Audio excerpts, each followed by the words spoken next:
too often when we go to the state to get a copy of our birth certificate, we're on a deadline to get it, right? But some folks are surprised to find it might take a week now. Fox 5 I-Team's Dana Fowle is here to explain why that is. And that's so true. We want it right then, right? Absolutely. Well, half the time you don't realize you don't know where it is or that you've lost it until the last minute. Well, listen, a few years ago, the state's Vital Records Department started the process of digitizing state birth records. Now, these go back to 1919. But going from handwritten documents to the computer means that you need to plan ahead if you need one.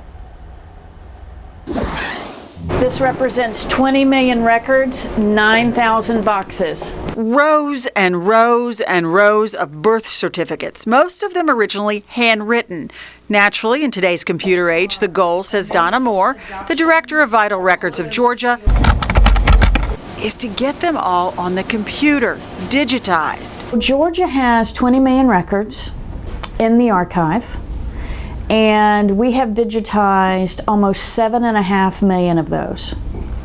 And our goal is to get them all digitized and in the system electronically by 2020. It's working pretty smoothly, but there are hiccups transferring the information from one old handwritten copy to a new computer-generated one. My son was to start a new job last week, and he needed to show them his driver's license, his ID, but he had lost his wallet. So Mona Norton says her son headed over to the county's probate court to get a certified copy of his birth certificate in order to get a new license and a new job. They were told that it was not available. Not that day, or the next, or even the next day. It took about a week to get it, she recalls. We imported all of the records that we had in the old system into the new system. All of it didn't port 100%. Sometimes something gets lost in translation, like a handwritten name the computer can't read. It is like a check, trying to deposit a check. You know how sometimes it works? Almost every time it works? That's right. And then one time it doesn't, and it drives you bananas, and you got to go to the bank? That's right. So the county has to send a message to the state to fill in the blanks, and that has to be done one keystroke at a time for all 159 counties.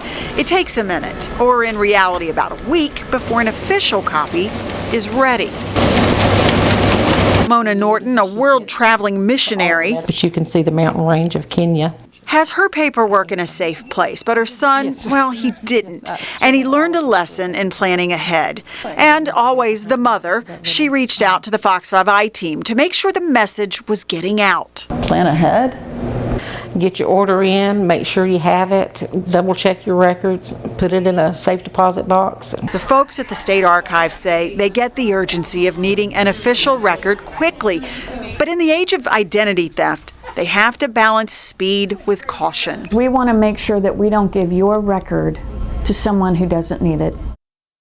And we want to thank Mona for mothering us here and letting us know what's going on. Now listen, you can go to any probate court in the state to ask for your copy of your Georgia birth certificate. You don't have to live in that county and you didn't have to be born there, or you could just go down to the state office, which is in Riverdale. Okay, so what paperwork do you need for that?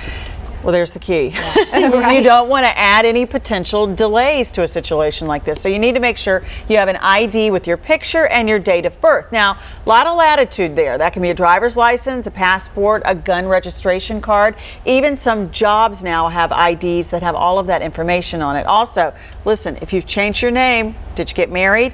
You have to bring your marriage license as proof because it won't match up to your birth certificate information. Okay, so helping you prepare before you get there. And yeah, because you don't want to go back. You don't want to do that. For sure. All right, some help. Dana, thank you so much for that.